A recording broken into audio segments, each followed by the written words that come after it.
Welcome to Feedback, G4TV.com's weekly wrap-up of everything awesome in video games. I'm Billy Brickhammer, Editorial Director of Gaming for G4TV.com, and it's episode 10 for the week of September 21st, and it's the Tokyo Game Show edition of Feedback. So this week on the show we've got Patrick Klepek, the lovely and talented Morgan Webb, and Sterling McGarvey rounding out today's crew, and we're at Tokyo Game Show. Sterling, also the tallest man in Japan. It's true. It feels really good. Even on a subway that's jam-packed like 80 people, I can see all the way to the other car.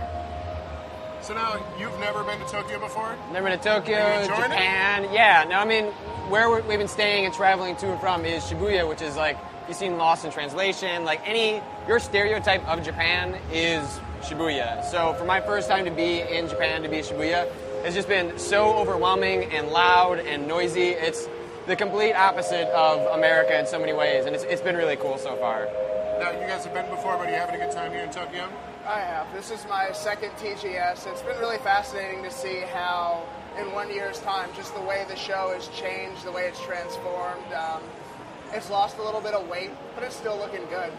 You know, I think it's lost a little bit of weight, but it's definitely more friendly to American press. I've been coming to the show for a really long time. I don't want to mention how many years now, but everything's a little bit smoother. In years past, they wouldn't even have translated press releases, so then you had to get your translator to sit there and try to read you everything that was on the press release so you could do your interview. And this year, like, it seems like they've finally gotten the idea that there's international press who maybe wants to attend the show and learn a little bit something about their game. So, you know, it's true. It's good true. For the future. Now, normally I would start out the show like we did with E3 and Gamescom and talk about the press conferences, and there were 2 press conferences, but they were kind of.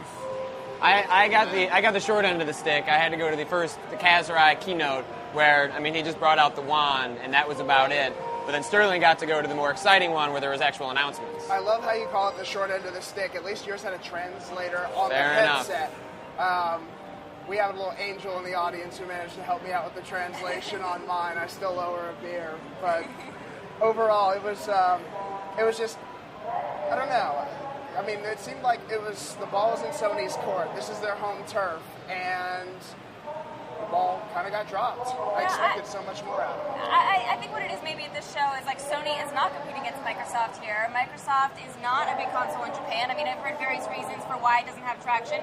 You know, it's an American company is a big reason. You know, I've also heard that the Japanese audience is a little bit suspicious of the Red Ring of Death issue, and they're less likely to sort of take a chance on hardware that they know could be faulty, which is weird because I think I owned probably 3 PS2s, and not because I needed more than one of them at any given time. And a lot more PS1s. Yeah. So, you know, I find that reason maybe a little bit suspect, but it's like Sony doesn't have to bring its A game because it's the only game in town here. I mean, it's the Wii and Sony, and they're not in direct competition. Yeah, but usually Sony comes with some big guns. Like, even at Gamescom, they said that, you know, we would see some really big announcements with their new motion control technology, and you were at, you know... I wasn't there, but I saw pictures, and I'm not sure my expectation of a big announcement about Sony's motion controller was to play a game like Resident Evil, you have to hold a DualShock in one hand and then have the Harry Potter wand in the other. I know. They definitely, I think they wanted to have a little something. But we have to remember, we're in the middle of a console cycle right now. There's not a lot of hardware announcements that they can make. So we're sitting there being like, I have to play RE5 again? See, in my opinion, I felt like I was looking at HD retreads of stuff that I've already seen on the Wii. So they showed RE5. It has motion controls. It looks like Resident Evil 4 Wii Edition in HD. And the Little Big Planet segments reminded me a lot of Super Mario Galaxy, where you have somebody who really doesn't like games collecting all the stars for you while you do the heavy lifting. What do you do in Little Big Planet exactly? So the idea of Little Big Planet is you have motion. One person's using the motion controller and pointing and clicking. So they're moving things around. For example, they had like a statue head with huge buck teeth, and you had to click on each buck tooth and like lift it up so Sackboy could run underneath. They did a cute animation where they dropped the tooth and crushed him. But otherwise, it just seems like it's kind of your casual family member, friend, whoever is playing with you and doing all the light work, and you're still playing a Sackboy. Little Big Planet wasn't exactly this hardcore gaming experience to begin with. I mean, See, 'cause I think that's actually cool. I think just sort of like a light add-on that someone can do while they're playing if they're not mean, the physics in Little Big Planet are a little bit different. So I think just that you could interact with someone. I liked that in Super Mario Galaxy, that you could just collect the stars. Like, it wasn't much, but it was... I thought it was cool. I think it's cute. It's just that when it came down to it, I thought, all right, cool, you've got big plans for PSP. And I will say that during the press conference, they had some very cool announcements about Gran Turismo, except that it's coming out in March in Japan. Otherwise, the cross-compatibility with the PSP, I feel like that's something that Sony should totally be doing with a lot of their stuff across the boards to revitalize the PSP. But when the Gran Turismo PSP, you can take your cars that you unlock and bring them over to GT5. And that's the kind of stuff that I'm... Well, there's certain things like you can do, like, I think it's, what was it? Right offhand, it's hard for me to remember that in front of me, but I know there's another cross-compatibility feature. I think it was dealt with video and replays. Really? I totally use those features. Really? Sterling might be the only one. Do you know anybody else who's like, hi, I got my PSP, I'm going to hook it up to my PS3?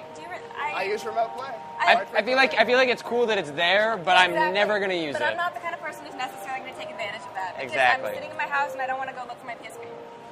That took me a good half an hour before I came. I'm like, Tokyo I don't Game know Show? where it is. I'm going to play my PSP? Where's my charger? Well, we'll have a lot more on Gran Turismo 5 next week because I'm going to check it out tomorrow at Polyphony. So I already checked it out. I'm going to Polyphony. It's supposed to be one of the coolest studios. I've never been there. I've been a big fan of the series. Yes, so that was actually for a little fun fact for you all. The first shoot X-Play ever did in Japan was at Polyphony Studios. We went on a little tour of their office and everything like that. I heard it's slick. It is pretty slick. If you go back and watch the footage, though, Adam Sessler and I had gotten in about 5 minutes before from LA, and there's definitely times when we're like this. I mean, that car looks amazing. Yes, I'm sure it does. It's fun. It's true. But now, Games of Tokyo Game Show. There weren't any really, really big, surprise, shocking announcements. Usually there's one or two or three games that are just like, holy crap, did you see this?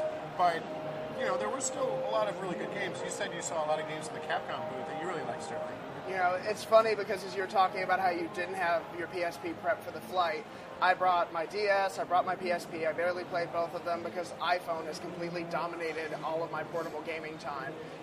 But when I went to Capcom, I got to look at Okami Den, which looks absolutely fantastic. I can't wait to play it probably sometime in early 2011, knowing how they localize stuff.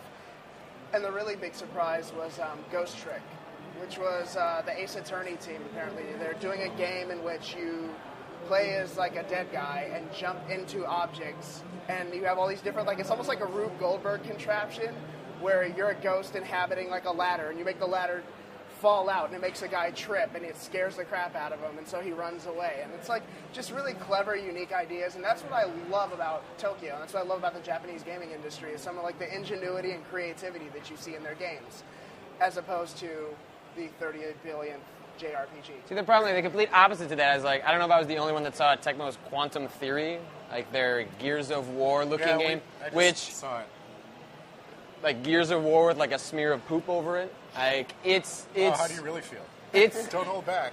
Because it's so blatant. Like even when you're running in the game, like the camera comes down and does like the same sort of thing. It's so blatant that they just wanted to make a Gears of War with, I don't know, slightly Japanese Gears of War art. Well, they were showing that off last year, and last year I felt like the theme of TGS was a lot of executives sitting around in a room in front of everybody going, oh my God, we've lost the world. What are we going to do? How are we going to get the West back? They don't care about our games anymore. They don't care about Dynasty Warriors exactly. anymore. Like, they when saw did that right happen? through Samurai Warrior Orochi 7, and now what are we going to do? And the answer is, rip off Gears of War. But there were, we yeah. interviewed the producer earlier, and I was like, so, Gears of War, huh? He's like, yeah, we've done the ninja thing. We've got all these other Japanese-style games. We know that this type of game is popular, so this is why we did it. I mean, he was completely honest about it. I'd be curious to actually see how well Gears of War did in Japan. I don't know the numbers, the sales numbers over here. I wasn't thinking that it, like, if you had to ask me, I wouldn't. Yeah, have it wouldn't be like, in my top 10. But I mean, there was like a Gears of War panel that was happening here at TGS, so maybe there was enough of a niche audience. I'm trying to remember. Wasn't Gears 2 banned here for a while until they had a censored cut? I don't remember that. Thinking of it. I think so. Anyway, somebody will look it up on Wikipedia and put something in the comments, I'm sure. Yeah. All right, so now, even though Microsoft doesn't do very well here, in years past, they've brought out a lot of Japanese-style games with Japanese developers. now I think they've kind of come to the conclusion, they're like, you know what, screw it. We're just going to bring what we know how to do. We're going to bring our big titles in and see, what's up. Are you saying the Blue Dragon wasn't just a runaway smash hit? It was actually one of the best. It did run away. Yeah. It did run away. It ran to the DS. But, you saw We both saw Crackdown saw too. Crackdown. I mean, the thing is, like, I was excited about Crackdown before I even walked in that room. I've been excited for Crackdown as soon as I saw like the very first frame in the press conference in E3. So I'm pre-sold pretty much. Yeah. And I asked them, I talked to them today, and they swore they wouldn't ruin it. It's really nice of them. They would promise that. They promised they wouldn't ruin it, so I'm holding them to that. No, did you get your hands on it? Yeah, we actually got to play Deathmatch, which I think like a lot of people kind of made up their own deathmatch modes in the original Crackdown because they weren't actually there. Right. But in this, deathmatch feels really natural for Crackdown. And what's really good for Crackdown 2 is that you're not going to confuse this with Call of Duty, Modern Warfare. Like, this isn't something that you would do this in addition to Call of Duty. Like, this isn't going to take away from that because the sense of verticality that the game has is so different because its physics model is completely different than any other kind of shooter, first or third person. Like, I immediately felt natural as soon as I was playing. It took me a good minute or two before, like, I was in the ebb and flow of the game. And I can actually see people who maybe don't gravitate toward the Call of Duty, more realistic shooter be really interested in this game. That would be me. Yeah. Which Call of Duty was also like right back there, which is in the square booth, if you noticed, which is kind of. It had a fog machine. It did, and a snowmobile. It was adorable And to nobody. see. Yeah, I was going to say, it was adorable It was to see like two all dudes. three people camped out. Nobody in front of there. it. But you know what? Like this today actually was sort of the second of the business days. So tomorrow is the main day when basically anybody with $10 and an 8-year-old can get into the show. It's going to be madness. And then I think we'll get a better idea at that point of the sort of the popularity of different franchises within TGS. So it'll be 6 people in front of Call of Duty instead of 3. One of the You know, hardest- we'll walk down there and we'll look because I wonder if people will be checking it out. I think one of the hardest booths that's going to get it, to get in tomorrow is going to be Square Enix Yeah. on the back of us. Yeah. They showed a lot of new trailers. Final Fantasy 13 playable again, the new demo. You saw some of the trailers. I checked out some of the trailers.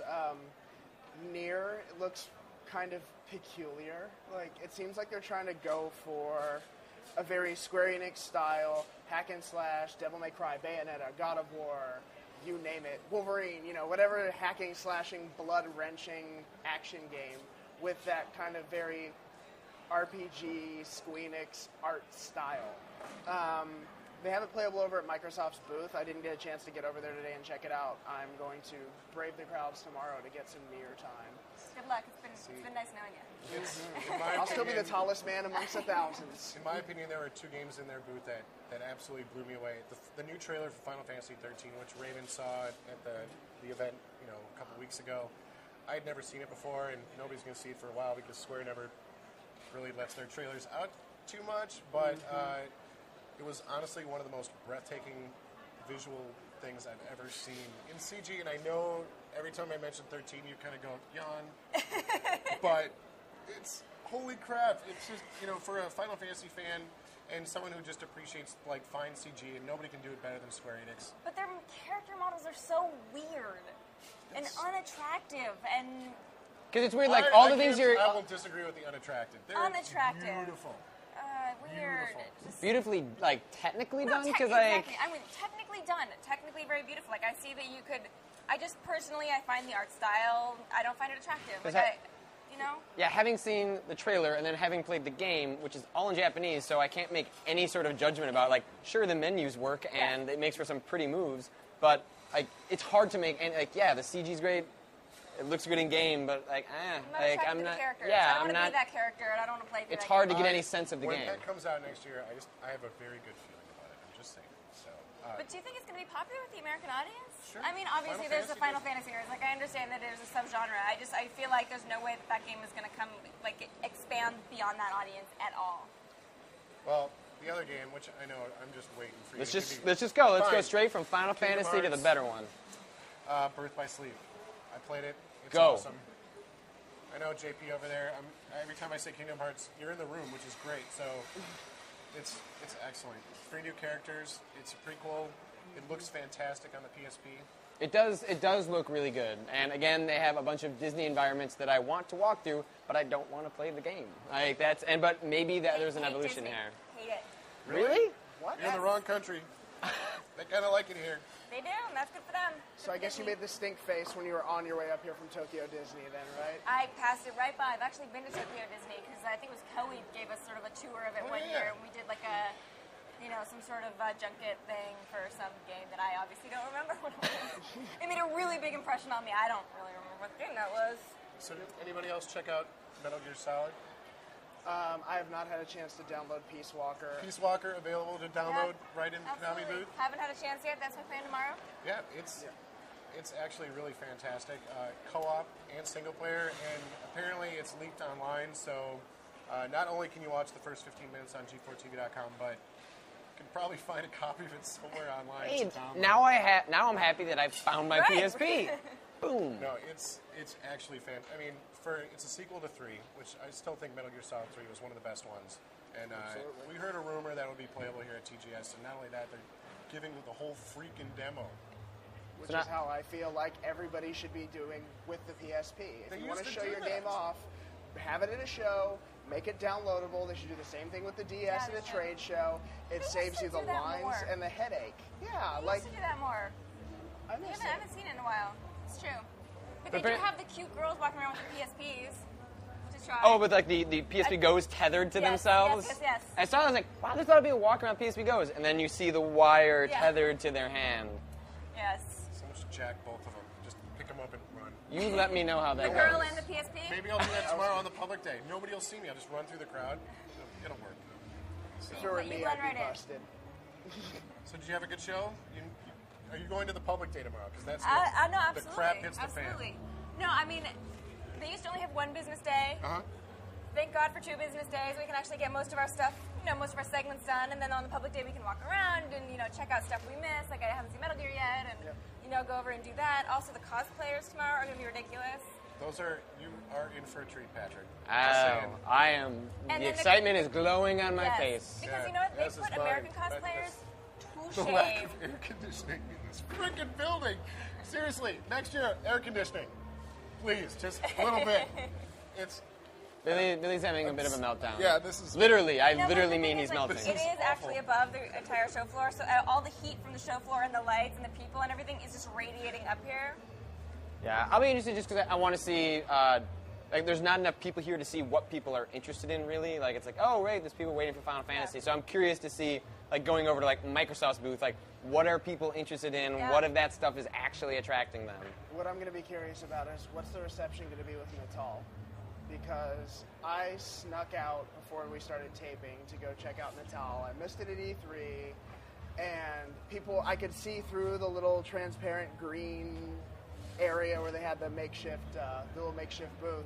People were just sneaking in. It was like the little car in Jurassic Park, the T-Rex. Everybody's just up in there, and people seemed super fascinated, super interested. And I was thinking about how that contrasts with how Sony took their approach to motion controls. And having watched the demos during the press conferences and seeing, basically what I was saying is kind of like Wii HD versus Natal, which is a different animal. I mean, we're just seeing tech demos right now, but it almost seems like it's unfair to try to compare them both. After witnessing both of them and seeing how they function, I'm not saying something like, oh, Natal's stratospheric, it's going to change gaming, but seeing them both up close, there's motion controls, there's motion sensing, and that's about it. I mean, I just feel like it's going to be something that people are going to have. I mean, remember the iToy was going to be amazing and revolutionary, and it was something that people played with for 20 minutes, and we're like, I don't know how often I personally will bring out my little Natal camera. I feel like it's going to be something for the casual gamer, but that's not bad. And I just wonder if it's going to be sensitive enough to compete with Sony. I mean, Sony seems to be real sensitive. Versus, I have to say, Natal, I was kind of hitting the ball, but it was random. So, we'll see. Well, we'll have to see in applications. Maybe next year we'll see some, from more Japanese developers. So. Yeah, or maybe I'll have my own little Milo in my house. That's a creepy way to end the show. Milo was the little demo they did, Peter Molyneux did, from Lionhead Studios. You guys put some B-roll with Milo up at that point, right? Yes. Okay, something like that. Appreciate it. But, I think that does it for Feedback TGS edition. I'm going to go jump in the shower because... Yeah, you need to just go straight to the pool. I don't know what